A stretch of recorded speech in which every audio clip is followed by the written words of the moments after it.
Assalamu alaikum. Yawa bari mu ci gaba yanzu.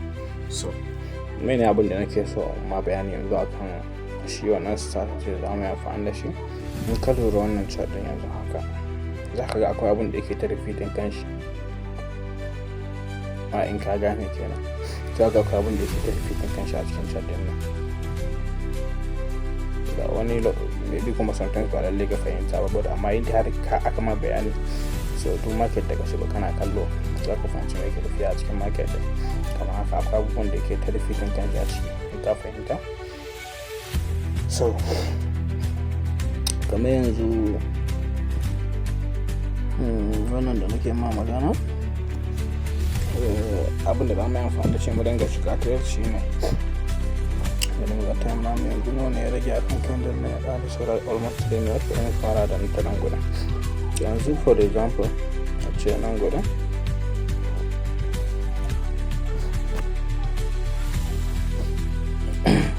kamar yanzu a ce nan gudan kaga muna tafiya down trade ne ko, so yanzu ne kamata mu ne muka ce za mu nemi sell ne a down trade kamar da na fara ma bayani a nan gudun daga saman nan kenan. So abin da za mu yi me za mu yi kenan shine ka kamar nan point din nan position din kenan, wannan gurin da don ya fara na farkon nan bayan join din nan candles nan ba.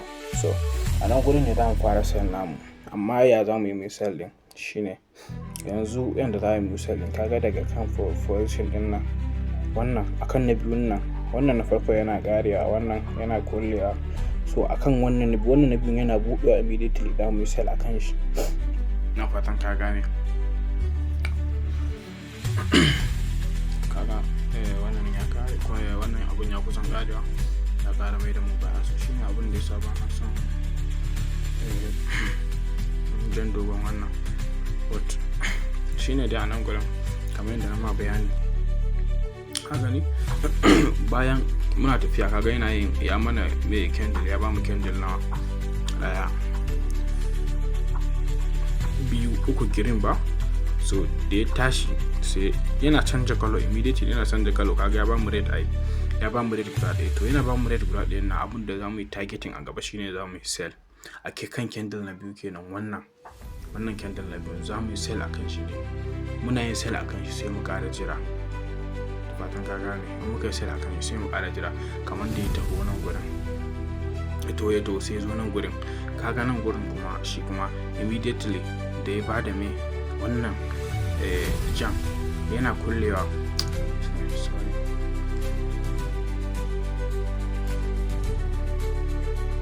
So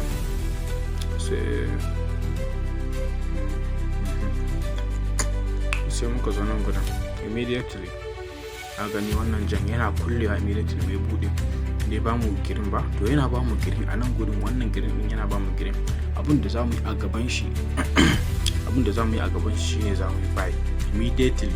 Wannan da farkon yana kullewa a girin din nan, to na gaban shi buy za mu yi immediately. Ba da ka jira ya barba su kwalli ba, za ka danna kan buy ne immediately. Wannan yana kullewa dama already time naka yana tafiya, yana kullewa ko za ka danna buy. To ka gani in ka danna buy kaga a nan gudun ya zama to profit kenan. Tirin da kaya ciki ya zama to profit, kana profit a ciki. But amma me sai kasance na gaban shi da ya tashi me yayi, da na gaban nashi ya tashi sai yayi me a ganin gurin sai ba da jaba. So a maimakon za mu yi sell a nan gurin a candle din gaba kenan. Sometimes yana faruwa a maimakon shine aka ce in ka tashi ka yi trade kamar guda uku haka aka PS guda daya kamar yadda dan ma bayani yanzu kenan. Kaga wannan mun yi tsammanin zai yi sell ne, wannan jan a tsakanin green din nan zai sell ba. To da muka yi sell din sai zo ya bata green din nan a nan gurin. Da ya bada green din nan kaga mun kasance a loss kenan ko. So abin da zaka yi me zaka yi kenan, sai ka abin da zaka yi secondly an ya baka wannan green din immediately yana kullewa me za mu yi expecting, immediately na kullewa za mu yi expecting mu yi buy akan wannan candle din ba. So shi ma sai kasance kaga ya mess up, ya zama to shi ma ya ba mu loss kenan. Kaga muna da loss guda biyu a jere kenan. So muna da loss guda biyu a jere, so zaka iya san da PS inda haka ga iya baka irin wannan alaman market buy da kyau kenan. So yanzu for example bari in nuna ma, kamar in kaga market yana tafiya haka in ka shiga market da farko kafin ka fara shiga trade ma tukunna ka fara duba irin waɗannan abubuwan. Bari mu je mu baya haka wanda chart take da wannan haka baya mai kyau. Yawwa mu zo mu kamar nan gurin a ce ka shigo market kaga market in ya bada ja daya ya bada green daya ya bada ja daya ya bada green daya candle daya ya bada green daya ya bada ja kamar nan gurin kaga ya bada green ya bada ja ya bada green ya bada ja kaga daidai irin nan gurin 15 minutes duk gunda ka shiga trade a ciki a gari amma nan gurin ya kasance a profit amma kuma loss in ka lura ya fi yawa complete a area nan gaba daya ya kasance ya fi yawa loss kenan. So abin da zaka yi duk gunda ka shiga market ka ga yana yawan baka ya baka green candle guda daya ya baka red daya ya baka green daya ya baka red daya to kar ma ka shiga market sai kai me sai kai switch na PS sai ka koma ni PS wani currency sai ka danna kan nan gurin da na sauran PS a nan gurin sai ka zabi wani sai ka koma haka wannan normal yanda zaka shiga market in ka shiga wannan market din inda profit ne insha Allah ka tabbata da profit kenan a cikin irin wannan market a kan sashen da nake nuna ma kenan. To shine dai kai a takaice ba ni dogon bayani ba, shine duk gunda ka shiga market kaga baka at least kowane candle at least da baka candle green guda biyu da baka ja guda biyu a jere kaga bata yawan baka wannan abu a cikin market so kai avoid market ka shiga wannan lokacin. Sannan kuma kamar yadda na ma bayani shine like kana bukata ka shiga trade ne daga karfe 8 zuwa karfe 8 na safe zuwa karfe 4 yamma a nan lokacin da kake da chance. In ya wuce market zai fara misbehaving kuma zai ringa baka loss a bayan wannan lokacin. So shine takeice kenan. Yanzu kaga a nan gurin like for example a ganin gurin in muka tashi tahowa sorry in muka tashi tun daga nan a gani muka tashi tun daga nan ka gani muka bi candle din wannan yana kullewa wannan green yana kullewa zamu bayar yayi sell to ina in muka yi sell a wannan na biyun nashi in muka yi sell kaga muna cikin profit ya ban profit wato sai muka zo nan yana son ja green din nan ma muka yi buy immediately muna profit nan ma haka sell kaga profit kaga muna da profit guda uku a jere sai nan gurin yana zuwa yana son ja yana yin red kaga nan ma still muna profit guda hudu kenan kaga muna da 4 wins ko $1 kake biya profit ka samu wani abu at least kana da wani abu a cikin profit. So ya kasance yana zuwa nan ma ka gani immediately yana kullewa a green din nan me na gaban shi yayi sai ba da green shi ma kaga a cikin profit ne. Ana so yanzu ka bude trading immediately candle din yana kullewa ka danna kan shi ka bude position immediately yana zuwa kan 01 din yana zuwa 59 na ɗayan candle din to ka bude in bai za ka yi misal za ka yi. So duka da za ka gani a cikin bidiyon nan ba da jama'a ba insha Allah. So shine amma yanzu ka gani abin da nake faɗa ma din ka ga nan profit nan yayi sell nan ka gani profit ka ga nan daga kan wannan mun yi bayanan gudun kaga shi ma profit ne haka same thing a nan gurin ma shi ma da ma wannan bai kulle ba dai amma shi ma akwai possibility akwai profit a nan gurin insha Allah. Kaga a jere a nan gurin ma nawa kuma da profit guda hudu a jere immediately. So in kai wannan strategy insha Allah zai rage ma loss sosai a cikin trade naka in Allah ya da shine kawai amma ya kai concentrating kuma ka sa risk management. Mene risk management? Shi risk management shine ka san da zaka ringa managing kudin ka kar ka ringa yin bench trading. In kana da bench trading to abin da yake zuwa traders yawa suke flowing na account nasu kenan ka fahimta abin da sa traders yawa suke flowing na account nasu zaka sa misali ka sa $100 ne a cikin account na rago. So me ya kamata ka yi?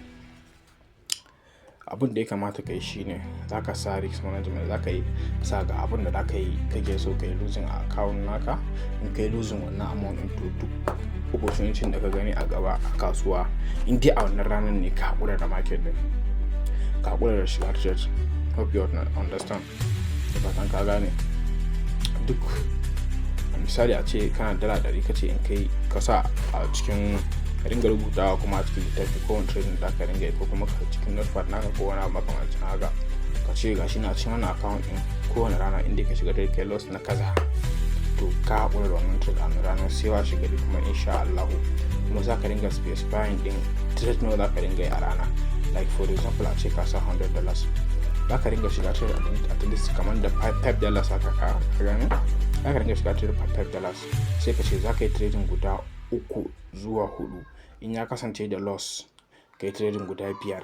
so a cikin wannan trading guda 5 inda za ka yi ko guda 2 kai losing kai winning guda 3 still kana cikin profit ne. so shine ba ka je ka taɓa trading ba ka shiga kamar sau 10 haka, ka shiga kamar sau 10 ko fiye da haka. so shine abin da ba a so a cikin kasuwa kenan, ta shiga kawai ka tabo da position kana karar da kuɗi kana mai da sauransu kana da kanka, ko kuma a cika je ka a dala ɗari na a ja dala 20 saboda baka da risk management ka ce dole ka karar dala 20 ka za ka yi har ka je dala 19 ko 18. da wani lokacin 20 in nan bai zai cika ba, sai ka ƙara wani dosin bai fi wannan ma, sai ka ƙara risk naka. misali kana shiga ka tabbata ne sai ka ce bari koma shiga a can $10 in kai trading guda 2 zai dama da losin karbe, to sai ga kuma wannan trade da ka shiga guda 2 ya ƙare a loss, kaga ka ƙara rasa wani percentage da yawa na cikin akawun naka kenan. so shine risk management gaskiya na da amfani sosai a cikin trading, shine gaskiya. idan ba ka so ka blow na account naka, ko da a ce ka yi deposition, to kullum ka ringa bi risk management naka, ka ringa amfani da psychology da traders in na gaske ba wai dan caca ba shine. so yanzu in ka lura chart ne abubuwan da nuna mana baka example akan su na cewa like for example in ga wannan candle din ya bude yana tafiya a ƙasa ne yayi ja haka yana bude ma girin daya na gaban shi, abin da za ka yi expecting ya baka shine zai baka green kai buy. in kuma ja ne kamar yadda yake sama ne ya bude ja da kasan shi, abin da za ka yi expecting shine zai baka ja, shine za ka yi sell kenan immediately. so shine da ya takaice. kuma in ka lura da market complete in da ka cikin market kamar yadda kake gani haka, ko ina za ga haka ne, ka gani market ya bude ashin tun daga farkon nan girin daya na saman shi girin, kaga in kai bai nan kana da profit, nan a kasan shi sell kana da profit, nan buy have profit. sai ka bari in kai kowanne wannan da koda zai yi girin sun kai 20 ne, ka bari sai ya zo kan red candle daya na gaban shi sai kai bai, ka gani nan ma still profit, nan ma profit, nan gudun sai ka samu loss, nan gudun loss guda 2 a jere. amma na uku nan daga tashi sai kasance ya baka profit, daga nan ya ci gaba da baka profit, ka gani.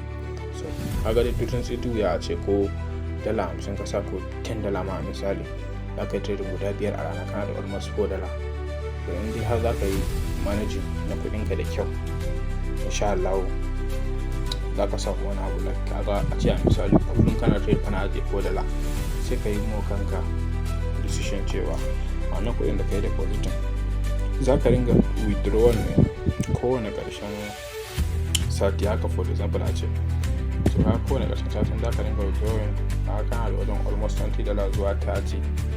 in kuma sati biyu ne za ka ringa withdrawing na profit ɗin da ka samu gaba ɗaya, a ce kullum kana ajiye $4 ko zai ke ma zai kawo wajen $40 7 days ne a satin zai kawo wajen $40, ce kullum kana ajiye $4. so kaga ba karamin kuɗi ba ne, wanda yanzu in this situation da ake shiga a ƙasar nan ba lalle ka fita aikin ƙarfin ba ma ka je ka samu kuɗin da ya kai $2 ba lalle ba ne a complete rana gaba daya. so shine bai ko profit na $2 za ka ringa ɗauka a rana, ka ringa bayan shi a cikin account ɗin ka ringa bari ƙarshen sati ko ƙarshen sati kana to za ka sanya ka ajiye insha Allah, kuma za ka amfana da kasuwa sosai. so wannan shine wannan bidiyon ma ya tsayi na ji, amma ina ji abin da za mu yi na gaba ko zan fara na man da kai trade ne in ya so in ka kalla an akwai abin da baka gane ba sai kan magana in so sai mu yi connecting ko ta WhatsApp call ne za mu yi connecting sai in yi ma sharing screen ko kuma kai kan mu sharing screen naka sai ka ringa tambaya na duk abin da baka gane ba insha Allah sai in ringa nuna ma in baka amsa. shine dubarin sai da wannan na ga yayi tsayi sosai, ya kai wajen minti 15 yanzu haka. so shine insha Allah a na gaba zan fara live trading din ka gani yadda abubuwan suke tafiya, dan mai da shi 1 minute in yanzu yana 15 million ne zan mai da shi 1 million liters na ma a yanda na nuna ma komai da komai.